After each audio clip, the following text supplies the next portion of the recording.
હવે જે સમાચાર વિગતવાર. નાનપુરાનો કુખ્યાત સાજુ કોઠારી હવે ઈડીના સાણસામાં આવ્યો છે. ઈડીના એડિશનલ ડિરેક્ટર ધર્મેન્દ્ર મીના દ્વારા સાજુનું સ્ટેટમેન્ટ લેવાની મંજૂરી માંગતી અરજી કરાઈ હતી.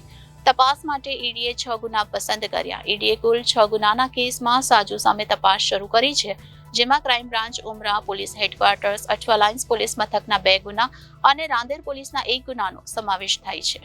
પોલીસ ચોપડે 39 જેટલા ગુના નોંધાયા છે. એવા નાનપુરાના કુખ્યાત સાજુ કોઠારી હવે ઈડીના સાણસામાં આવ્યો છે. ઈડીના એડિશનલ ડિરેક્ટર ધર્મેન્દ્ર મીના દ્વારા સાજુનું સ્ટેટમેન્ટ લેવાની મંજૂરી માંગતી અરજી કરાઈ હતી, જે કોર્ટે મંજૂર રાખતા હવે આગામી 1 અને 2 માર્ચના રોજ ઈડી સાજુની પૂછપરછ કરશે. ઈડીએ જાણવા માંગે છે કે ક્રાઇમ મારફત સાજુએ કેટલી માલ મિલકત જમા કરાવી છે, હવાલાનો કોઈ મામલો છે કે કેમ અને બેનામી મિલકતો કેટલી છે.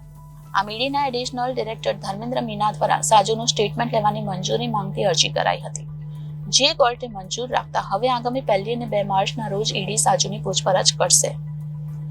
હવાલાનો કોઈ મામલો છે કે કેમ અને બેનામી મિલકતો કેટલી છે તેની પણ તપાસ કરવામાં આવશે. તપાસ માટે ઈડીએ 6 ગુના પસંદ કર્યા. ઈડીએ કુલ 6 ગુનાના કેસમાં સાજુ સામે તપાસ શરૂ કરી છે, જેમાં crime branch Umra police headquarters, Athwa lines police મથકના 2 ગુના અને રાંદેર પોલીસના 1 ગુનાનો સમાવેશ થાય છે.